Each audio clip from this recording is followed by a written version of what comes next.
for next year.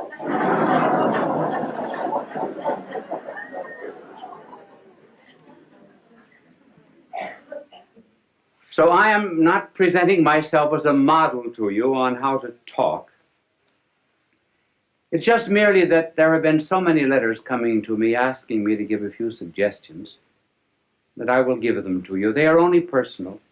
They may not apply to everyone, but I will give them to you for what they are worth. If I can talk now, I certainly couldn't always talk. There came a turning point in my life. It was in college when I was a freshman. I was on the debating team, which was in the college that I attended a great honor because they put a tremendous premium on debating. I thought I was good because, after all, I was picked as a freshman. I had to be good. And the night before the debate with Notre Dame University, the coach of our debating team, Father Bergen, called me over to his office and he said, "You are the worst talker we've ever had in this college." Well, that was a terrible shock to me. I said, "Well, if I'm so terrible, why did you pick me on the team?"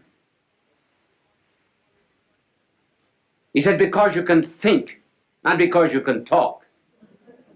But he said, "You're going to learn to talk before you leave this room. Take a paragraph out of that speech, any paragraph you like." I remember we were talking on the Merchant Marine.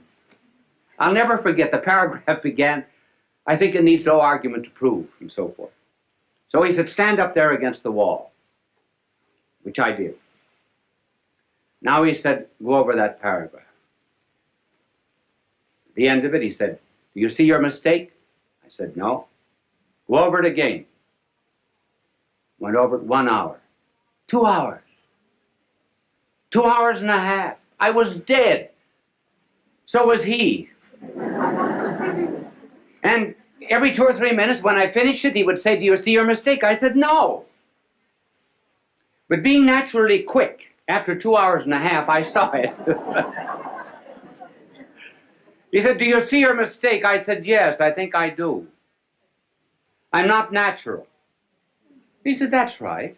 That's all." And he dismissed me. You notice how often speakers, as soon as they get up on a platform, or ministers or priests in the pulpit, everything changes, their voice changes, their attitudes, their poses. I think many prayers that we say we're not talking to God. We're talking to an audience, particularly prayers at banquets, and inaugurations, and so forth. And we put on artificial poses. "Oh God, we ask thee to send down upon us thy benediction, thy blessing upon the sailors who are at sea, the merchants at their counting table, the lawyers at their bar." Well, that's not the way people talk.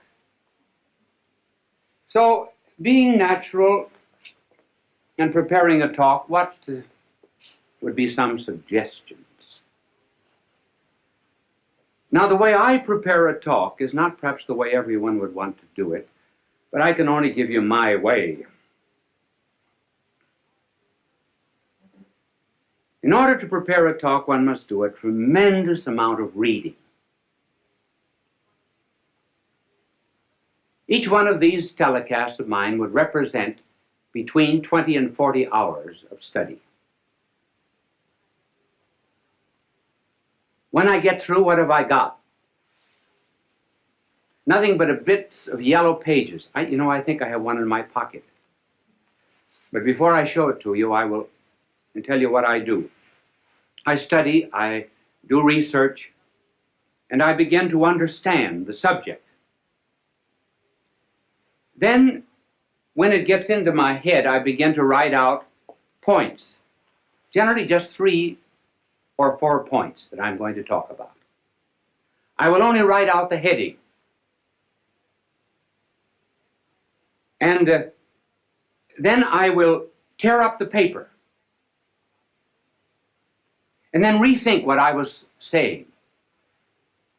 So that when I prepare a telecast, there must be 20, 30 to maybe 100 pages that are torn up. And then the closer I get to the end, the smaller the pages are. This is this telecast.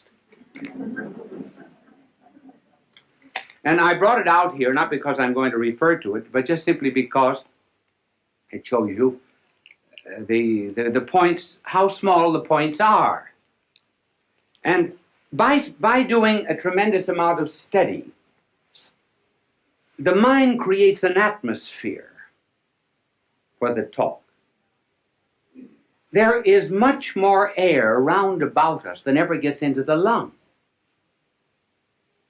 There's more food at the table than ever gets into our stomach. There are more things to see in nature than ever comes into the eye. And so when one rises to give a talk, one should have an atmosphere, a circumambient knowledge round about that one can pull in this idea or that, as it were, from the air while you're talking. So that instead of writing out the speech, word for word beforehand, and then memorizing it like this, one thinks it from the head out. That's the reason you tear up the paper, so you don't have any information. You have to think it. Then you write down the ideas again. Well, by the time you get up to talk, you've already given the speech 10 or 15 times. And incidentally, it isn't a bad idea sometimes to talk out loud. If you can find a place in this day and age where you can walk and talk out loud without being counted crazy. How often, for example, students are asked to explain something. They think they know the lesson. When they get up, it's not there. And why? Because they were consecrated and dedicated to a dead page. Never went through their mind.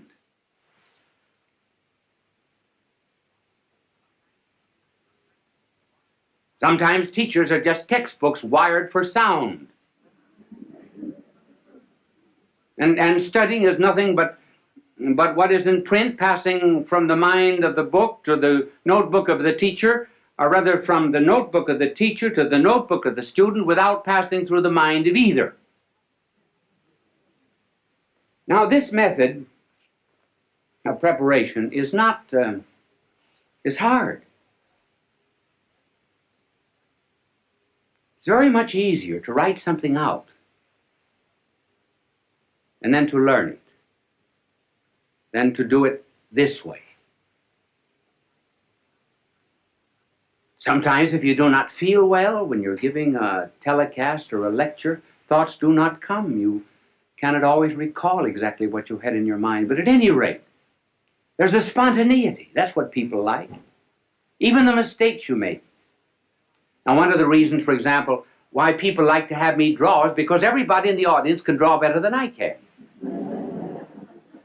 They feel they're far superior, and rightly so. So if I make a mistake in talking, fine. That's good. They say, I could do it just as well as that. And they can. This method, while it's harder and is a wonderful preparation for absorbing knowledge, has difficulties. One difficulty is that there are some people who give speeches who must write them out.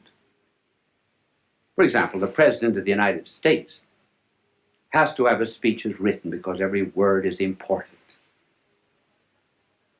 Then, too, there are some things that are not worth learning.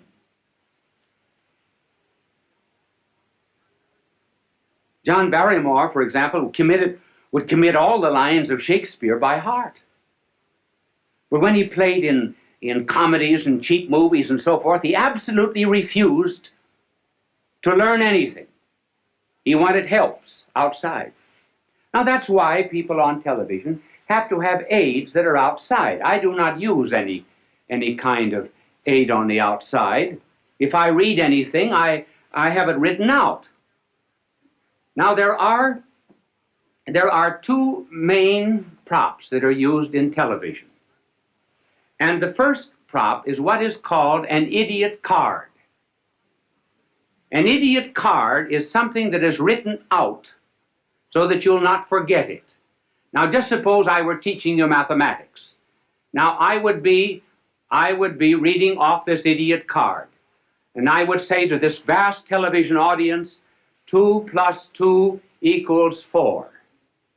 2 plus 1 equals 3. 3 plus 3 equals 6. See, I don't forget it that way. Wonderful, isn't it? Now, you can... thank you for the idiot card. It was not an idiot that held it. It's only the card that's an idiot.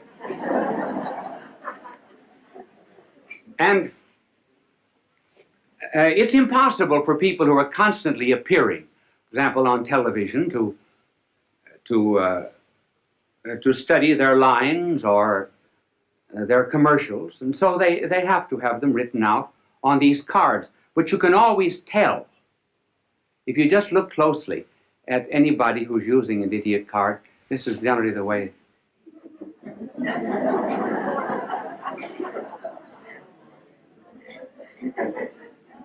So do not be hard on them. If I were saying something that was not worth committing to study, I certainly would use one too. Now there's another prop which is better, and that is what is called a teleprompter. And a teleprompter will have a whole speech on it. For example, when you hear people giving speeches on television, 999 out of 1,000 are using a teleprompter if they do not have the paper before them. Many of the commercials which you hear are written on teleprompters. And a teleprompter rolls. I was watching a television show once where the teleprompter got caught. And that's kind of hard. Now, for example, if I were using a teleprompter and I didn't know my lines, now this is exactly what I would have written out.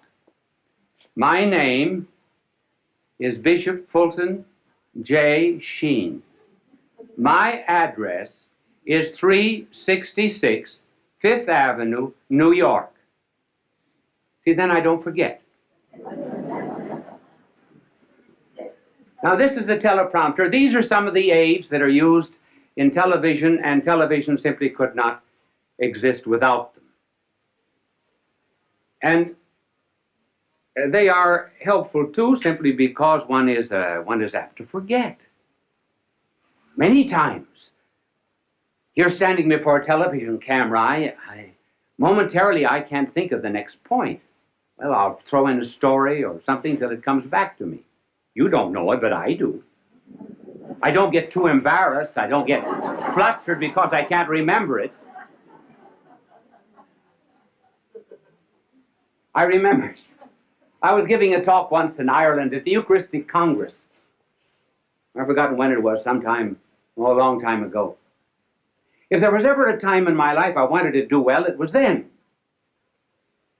And I was reciting a poem that I know just as well as I know the Our Father. It was a poem written by an Irishman, Joseph Mary Plunkett. And the poem was, I see his blood upon the rose, and in the stars, the glory of his eyes. His body gleams amid eternal snows, his tears fall from the skies. I see his face in every flower. The thunder and the singing of the birds are but his voice. And carven by his power, rocks are his written words. And I forgot the next line. Now, the reason I forgot was because I had said something before that the audience seemed to have taken politically. I didn't want it to have political significance. So while I was reciting this poem, I was giving myself an intellectual spanking. And I spanked myself so hard that when I got to the 9th line of this poem, I forgot. And I said to the audience, I forgot. Well, tremendous crowd there, tens of thousands of jaws dropped in disappointment. And when an Irish jaw drops, it collapses. So I had to get myself out of the difficulty. There came to me then a line of Patrick Henry. Not the one that you know. Oh, Patrick Henry also said something else. He said, when you're in difficulty in an oration, throw yourself into the middle of a sentence and trust to God Almighty to get you to the other end. And so I began. I didn't know what I was going to say, but I started. I said, I'm glad I forgot. So I didn't know how I was going to continue, so I started again. If I had ever wished to have forgotten anything, so I thought I'd give myself another jump on the springing board. If I had ever prayed to have forgotten anything, I should have prayed to have forgotten these lines of Joseph Mary Plunkett. I think there's beautiful symbolism in their forgetfulness. And that symbolism is that standing on the anvil of Ireland's soil, one should be able to hammer and forge out the sparks of his own poetry and not be dependent upon a magnanimous soul like Joseph Mary Plunkett.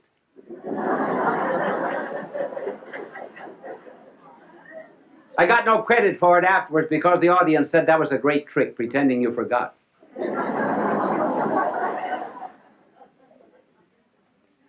It is always well to be prepared for such unexpected moments when you do forget. And even better still, when you're at a banquet and called upon to give a talk.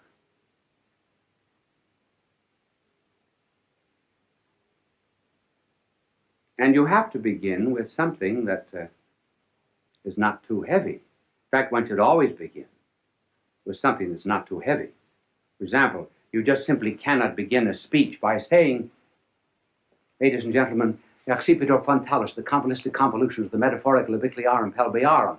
That's a little too serious. You have to start with something that's common to the audience. Now, I think the best story of all for being called upon to talk without preparation and unexpectedly was the delightful story of G.K. Chesterton. He was called on and he said,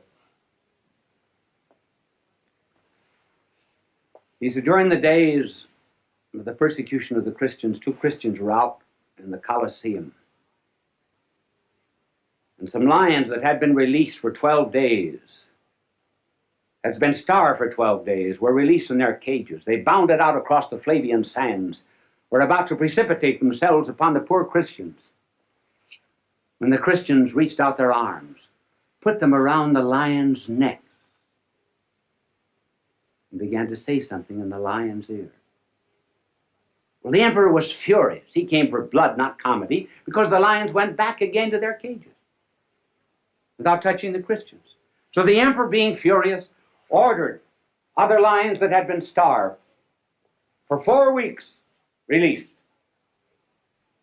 They bounded out after their prey, were about to precipitate themselves upon the Christians, and the Christians reached out their arms, put them around the lion's neck, whispered something in the lion's ear, and the lions left them and went back again to their cages.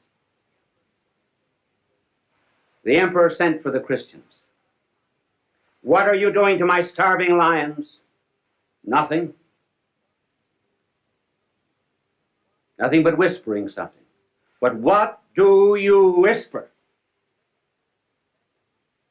The Christian said, we say, after this meal, you have to give a speech.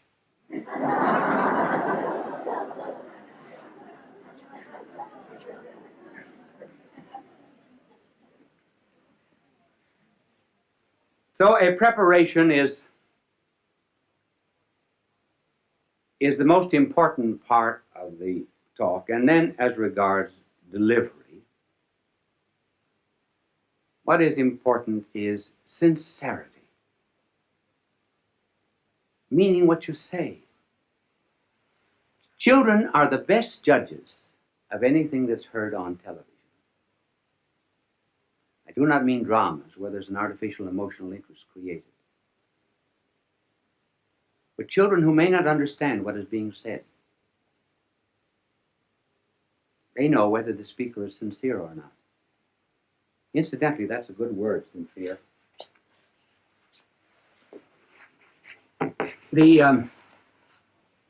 When the Romans put up their many marble columns in their temples and their courts, they sometimes would find marble that had a flaw in it. So they would fill it up with wax and cover it. Wax in Latin is cera. If they found a perfect marble that had no need of artificial filling, then it was called sine in Latin, means without wax, or sincere.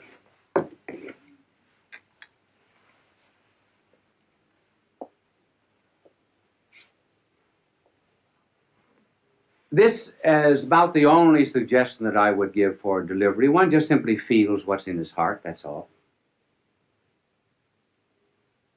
Out of the abundance of the heart, the mouth speaketh. And one must not be too long. It's always better to have an audience say, I wished he talked longer, than to have them say, he had 3 good chances to quit.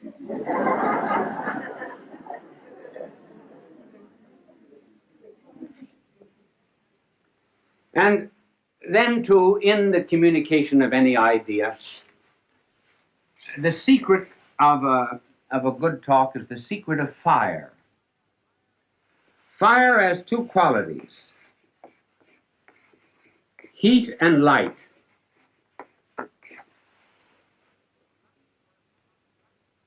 The light corresponds to the truth.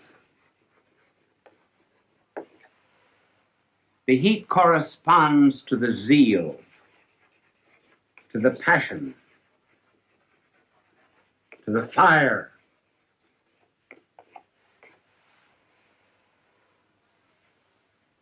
And the fire and the passion come always from the truth. When one is on fire with anything, and really believes in it,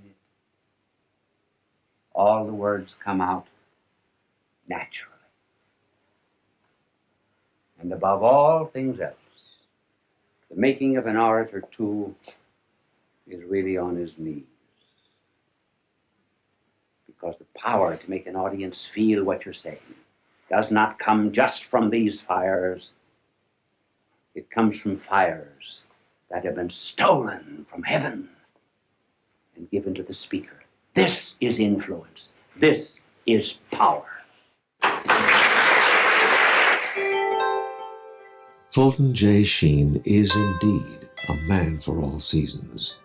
He walked a paced beat, allowing us to glimpse his nature and ponder its worth and to enjoy its presence. Bishop Sheen authored over 90 books. He broadcast countless radio and television programs and ministered in many parts of the world to people of every belief.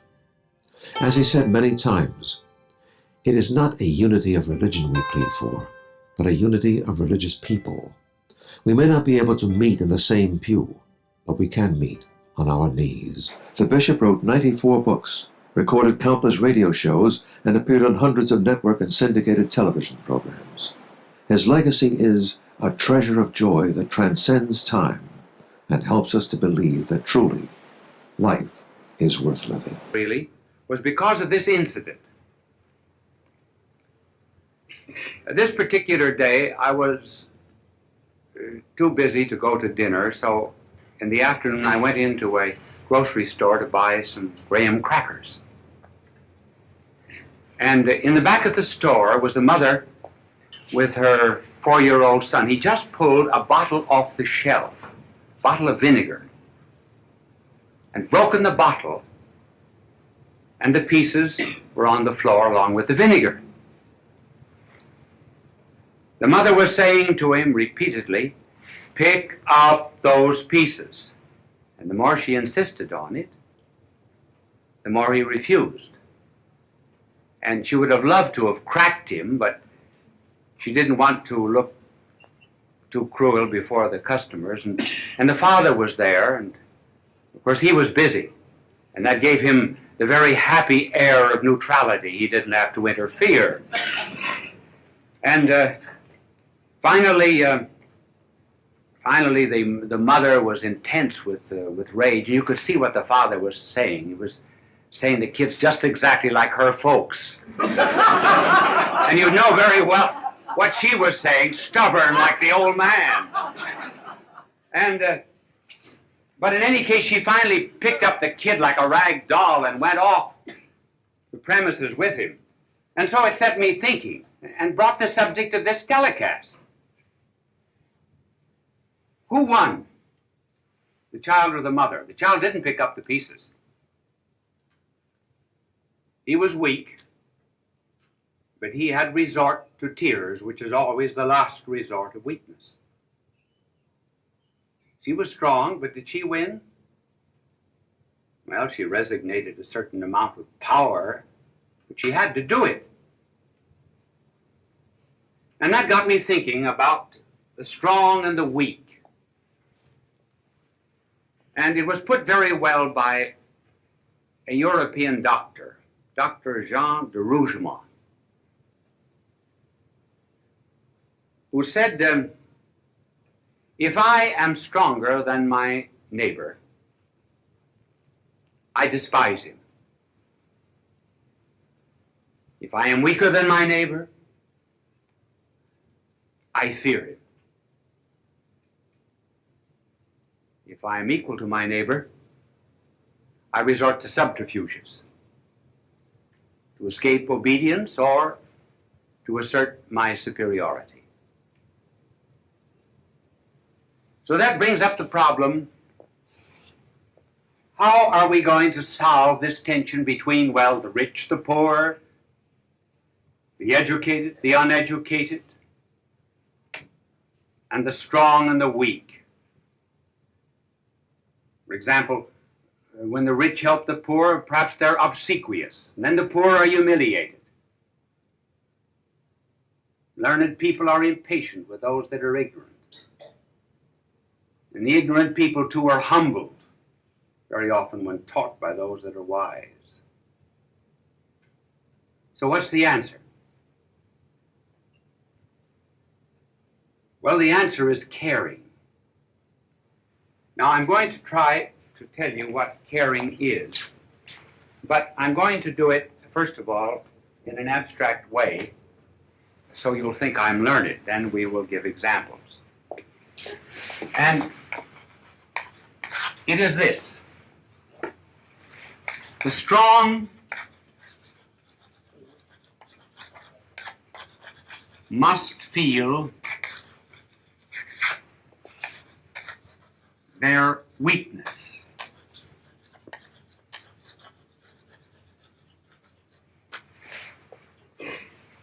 Strong must feel their weakness. The rich must feel their poverty. The wise must feel their ignorance. How can this be done? Well, let the strong begin to examine themselves and find out how weak they are, first of all. You think you're real strong? Strong-minded, strong-willed? Did you keep the last New Year's resolution? Do you keep on a diet? I know a woman who went into a gymnasium and the instructor said you have to chin yourself 20 times a day. She said, which chin?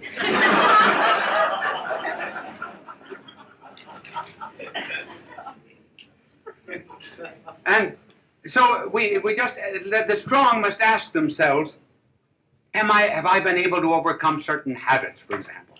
When cocktails are free, can I resist the third? If I smoke, would I ever give up a package of cigarettes a week, say, for the poor? And then as regards the rich. You know, the angel just cleaning my backboard, I noticed his halo was on crooked tonight. And then the same is with the rich. Let them look into themselves. They really are poor. What virtue have they? Charity? Justice? When they examine themselves, they find themselves on the inside really nothing but rags. Oh yes, they've got something in their pocket. And the wise? They know all the books, yes.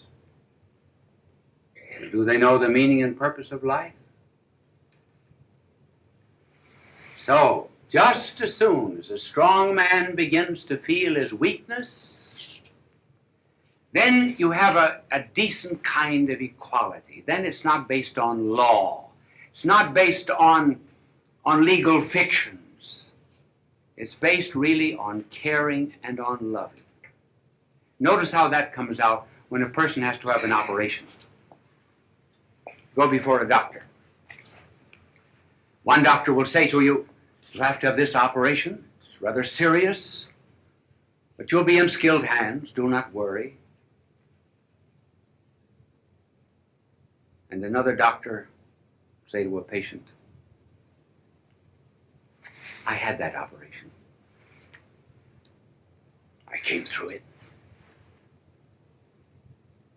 Immediately there's a rapport, a relationship, a likeness, an understanding. No superiority. So there need not be in this relationship of caring any such thing as Pharisaism, moralism, looking down the nose at anyone, simply because one really cares. Now let us apply this to ourselves. We say, well, how can we do that? How can a strong man begin to feel his weakness and so forth? Well, and how can I act toward others in that charitable fashion?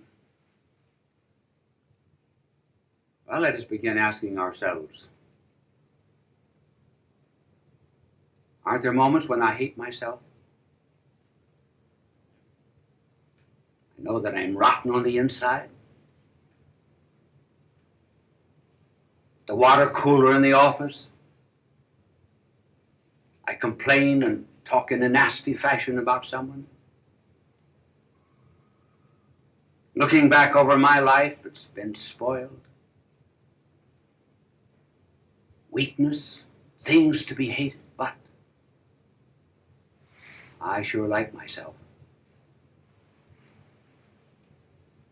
So when you go into a room, despite the fact that you've often said to yourself, "Oh, I hate myself for that," but you take the easiest chair in the room, don't you? When you go into a restaurant and you don't like a certain kind of food, do you order it? Though you hate yourself? Now, for example, I don't like chicken. I announce that every 2 years over the television in case I'm invited out to dinner. And this is about the time to announce it. I will tell you the reason why, actually. The reason is that when I was a boy, my father would send me out to a farm during the summer vacation and sometimes on weekends. And the farmer would give chicken dinners every time I went out, and I had to wring the chickens' necks. I rang, I think, in round numbers, 7,683 chickens' necks. So, but when I go into a restaurant, do I order chicken? No. Despite the fact, for example, that there are many things that I know I find very despicable in myself. Now, if I, who hate myself, find much that is lovable, if I, who know all of my weaknesses, and still take good care of myself, If I am that way to myself, why can't I be that way to my neighbor who's weak too?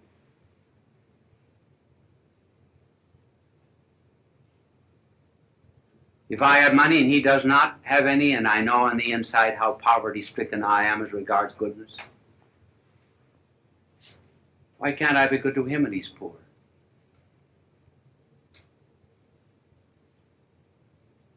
This is the basis of caring. Then I belong to the companionship of the needy, the fellowship of those that are looking for help. I'm not above them. I am one with them. Did you ever ask yourself why our blessed Lord should have said, love your neighbor as yourself? Why did he not say, love your neighbor more than yourself? Well, because if you love yourself, knowing really the way you are, then if you give that kind of love to your neighbor, you really are wonderful. You're marvelous. And then, of course, the greatest reason of all is, well, I'm loved by God. Therefore, I've got to love everybody else. I must not say, for example, God loves everybody, therefore God loves me. No.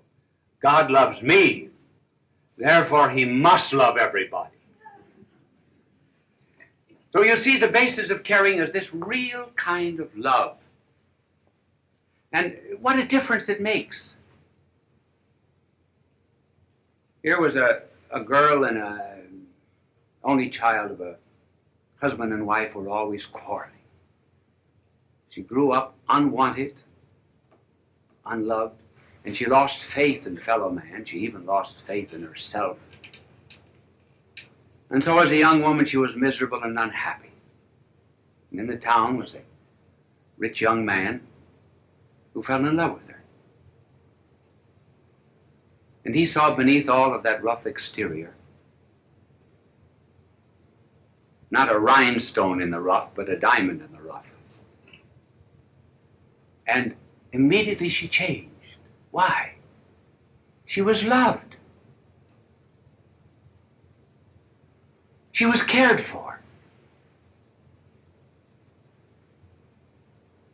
She had worth. In one of our leper colonies, there was a visitor said to one of the nuns who was washing the feet of a leper. He said, "Sister, I wouldn't do that for $1 million. And she said, "Neither would I." But she cared because she loved. She didn't consider herself above anyone in that camp. I heard of a woman who went to a mother and said, "I would give 20 years of my life to have 2 children like that." And the mother said, "That's just exactly what it cost me."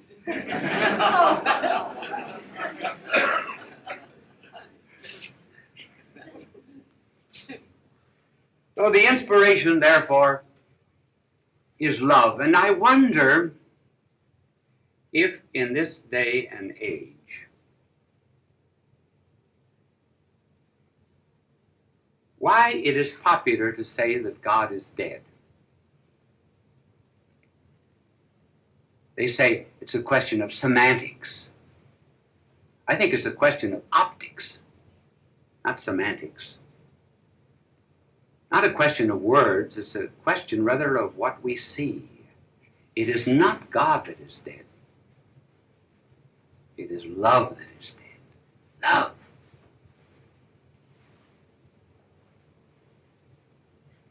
Just let any of these so-called scholars who say that God is dead go out and do a little loving. I do not mean necking, sexing, fornication, adultery, homosexuality. I mean loving. I mean caring. I mean having encounter with people.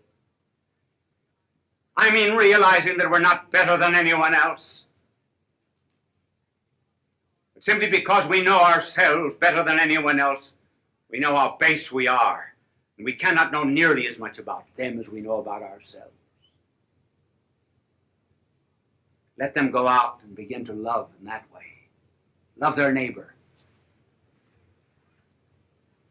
Let them go down to some of the slums of Latin America.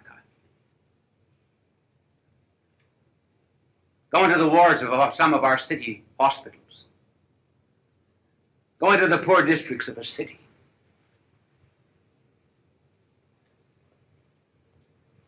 Let them begin to care for people.